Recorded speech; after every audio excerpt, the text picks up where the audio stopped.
Local landlord gave us a call and said one of their apartments, or I guess rental houses in this particular case, was having some issues.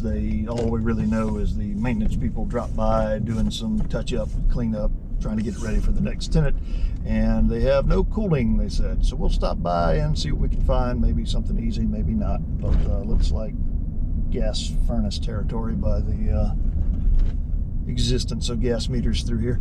So we'll see what we find. Punch in the secret code. Heating and air guy coming in. Nobody's here. Smells like paint. First thing first, so we're in cooling mode, auto. Batteries are almost dead. Blower came on. We'll replace these batteries, but let's go check the outdoor unit first.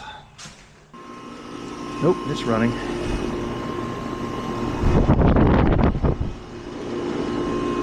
So fan is operating. We do hear some compressor sounds. It is actually cool and it feels pretty cool. Let's put our gauges on it. Let's see.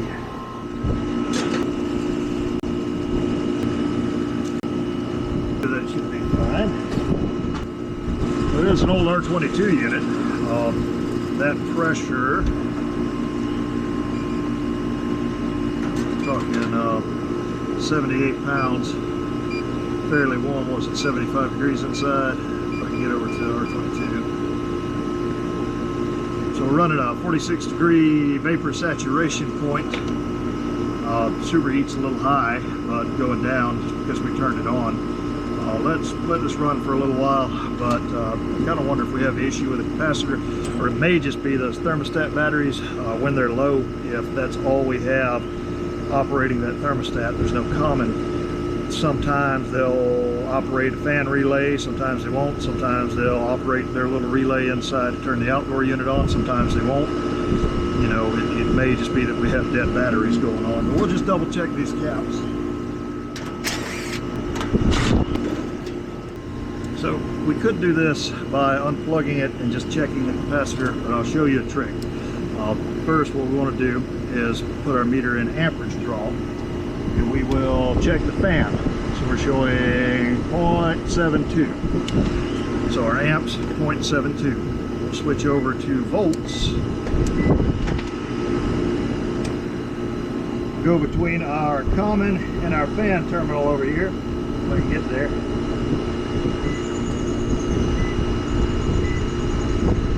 I'm showing 369.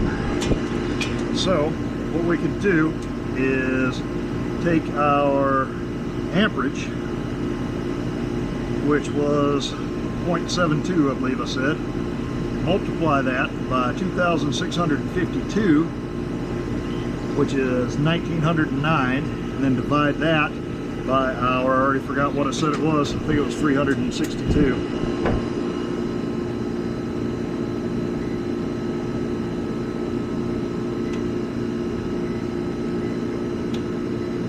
Yep, 362. So we'll divide that by 362, and we get 5.27. So our capacitor looks like a 5 on the fan side, so we know the fan cap's good. Now we can do the same thing with the compressor side. We take our start winding here, our amperage is 4.56. Same thing again. We'll check our voltage under load, 345. So again, we just multiply our amperage, 4 times 200, or 2,652, then divide that by our voltage, and we're showing 34.89, and it's a 35.5 cap. So we know our capacitor is good. Our refrigerant pressure, superheat's a little high, but it's very humid in there, but our V-stat's low. So honestly, even without doing psychrometric measurements, I'll tell you, it's still going down. We're running about 25 down to 24. It's slowly going down superheat wise. So I think we're good charge-wise. So what we likely have is just our batteries on that thermostat are faulty. So we'll go ahead and replace those, and we should be good to go.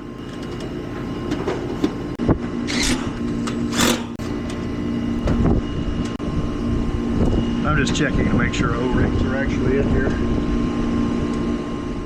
Honestly, just as a quick and a dirty, that's what the problem is going to be. I wanted to check the outdoor unit because they specifically mentioned it was not coming on.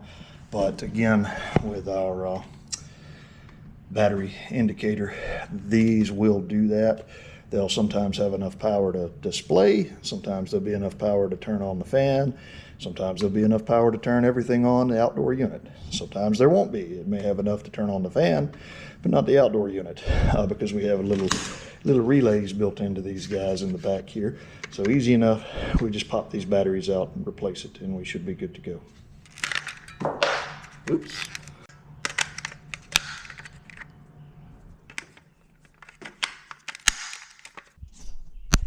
Powering back up, we heard it click, so we know it's trying to call. All right, so new batteries, everything's running. We seem to be happy. Battery indicator is now good. We'll turn this up a little bit since nobody's going to be here. And we'll move along.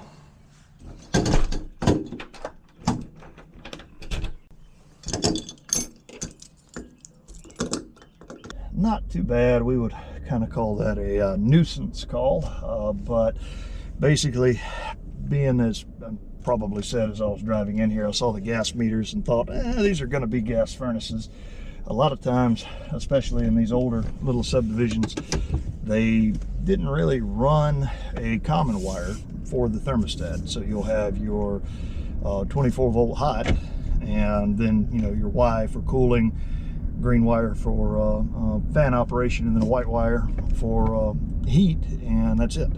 So with only a 4-wire system, you have to have either a mechanically operated or a battery powered thermostat.